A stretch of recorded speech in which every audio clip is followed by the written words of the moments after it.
Do you see politics in all of this? Don't forget that the governor today is no longer in the same political party as the governor of Anambra State. I won't call it not so much about politics. I think it's so much about trying to misrepresent fact, either out of mischief or out of non-proper grasp of facts of the matter. To what end? I can go on and give you other examples. No. To what end? Is there anything about a struggle for the political life of Anambra State by these two leaders? Well, Peter Obi, throughout his life, has never struggled for anything. Instead, he will leave that thing for you. Those who know him know what I'm saying. He doesn't struggle for anything. He believes that God's time is the best. He has done his bit, and he wants others to succeed. So things are not exactly, chummy, amiable between, Governor Obiano and Governor Peter Obi. Is that what you're saying? You've insinuated that. Well, there are certain things you don't expect me to start saying here. Two of them, Governor Obiano is still alive. My boss is still alive. These are questions both of them will answer themselves. What I'm here to do, they organized the press conference and they misrepresented facts. Do you? And I want to clarify this. Let me give you. The reason why we bring this. Excuse me. Let me give you an example. Just a moment. Is if you say that your boss was not happy, that they could have reached him if they had any issues, to clarify. Don't you also think that if he also had problems with how they had gone about it or the reasons that they've gone about it, couldn't he have also reached them to say, why have you done this? I could have clarified this with you. Can I tidy things up with you so that we don't have any misunderstanding as to the figures? Well, you don't put the cart before the horse. If somebody mans the rooftops and shout that you are a thief, first of all, you have a moral obligation to yourself to man the rooftop as well and say, I'm not a thief.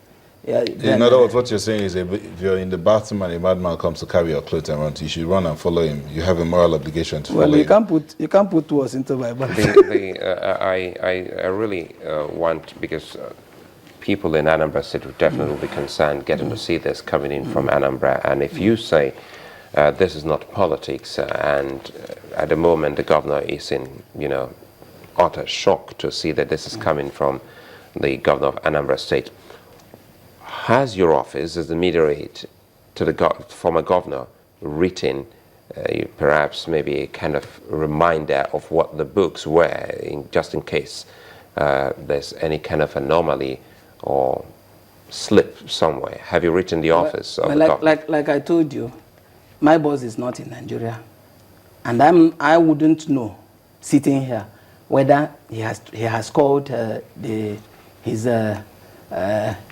successor or not. But what I'm saying is that beyond everything, we need to clarify, for the interest of Nigerians, the issues raised. Permit me to give you one example. I'm driving. Just hold your thought. I hope you don't lose it. Is he aware you were coming for this program? He's not aware. Otherwise, then you were saying that you were going to give us another example. Going by the press conference, they mentioned the issue of money invested in dollars, 26.5 billion naira. And they say that if those bonds were to be sold today, that Anambra State government would lose money. I read that. I was afraid because I thought they were saying the truth. But I went out of my way to consult a financial expert. I gave him the breakdown of the money invested and requested for a fee that he do proper analysis of that investment for me. And this is his report. Anambra State invested $155 in foreign bonds. As we speak today, $155 or million dollars? $155 million. Okay. As of today, the value of that investment is 176. So Anambra State has actually gained over $20 million, which translates to 8 billion.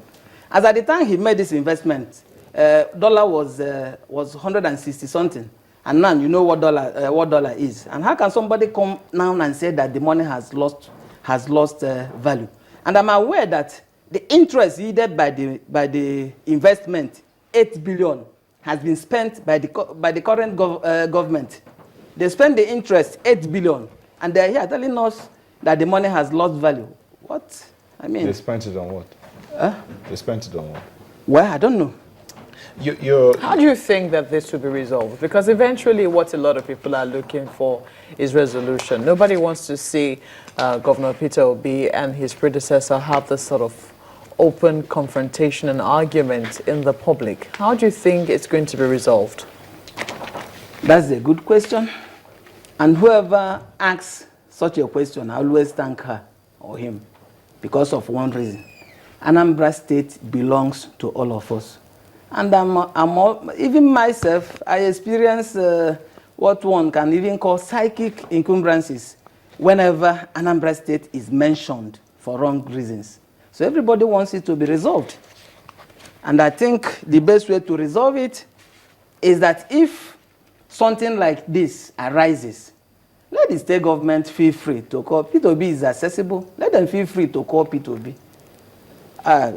My brother, this is the issue. How do we resolve it? Behind closed door, the issue will be resolved without anybody knowing what even transpired. Is your principal still in any political party? He's in PDP. And you don't think this is about him leaving the All Progressives Grand Alliance to the PDP? This is another reason why Mr. P2B has been verified by some people. And let me say it now. The actual reason why Mr. P2B left ABGA, the present governor and the former national chairman of ABGA, at a meeting with important stakeholders in Anambra State, actually requested him to leave ABGA.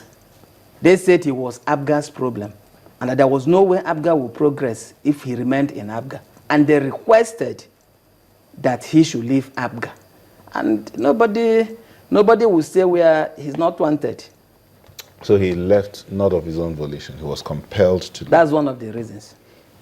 And is that why some of these issues go back and forth? For instance, in April of this year, you held a press conference about some youths that were protesting about the elections there.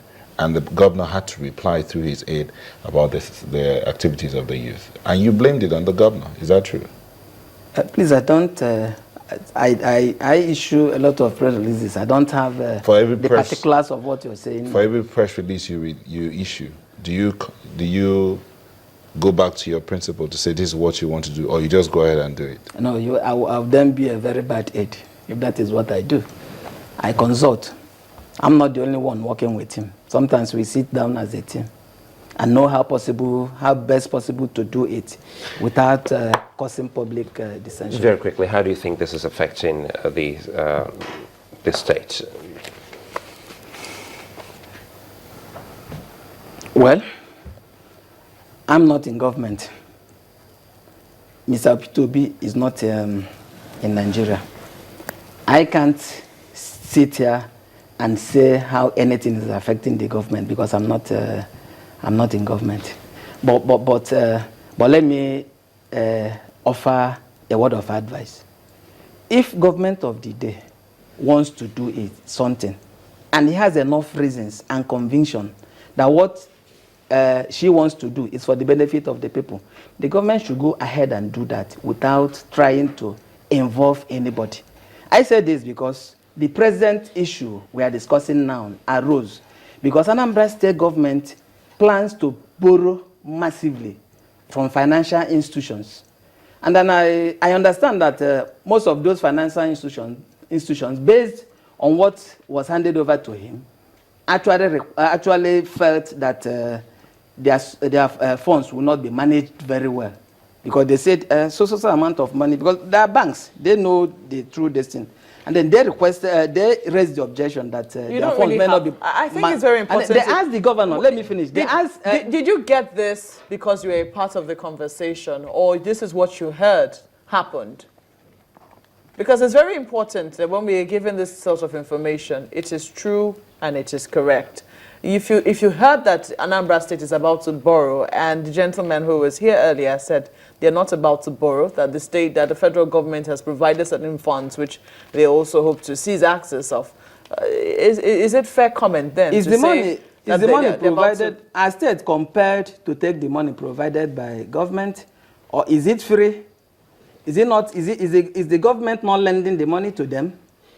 Are you saying I that think Anambra this State is, does not need it? Just a moment, Sulaiman. Are you saying Anambra State does not need No, it? what I'm saying, when during his inaugural address, Governor Willie Obianyem said he was going to build an airport.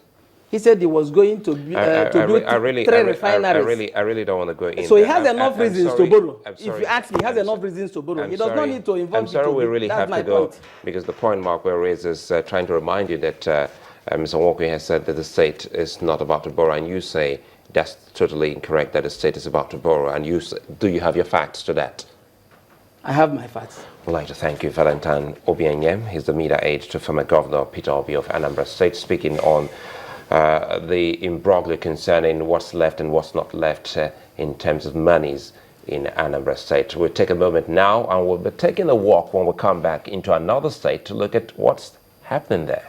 Stay with us.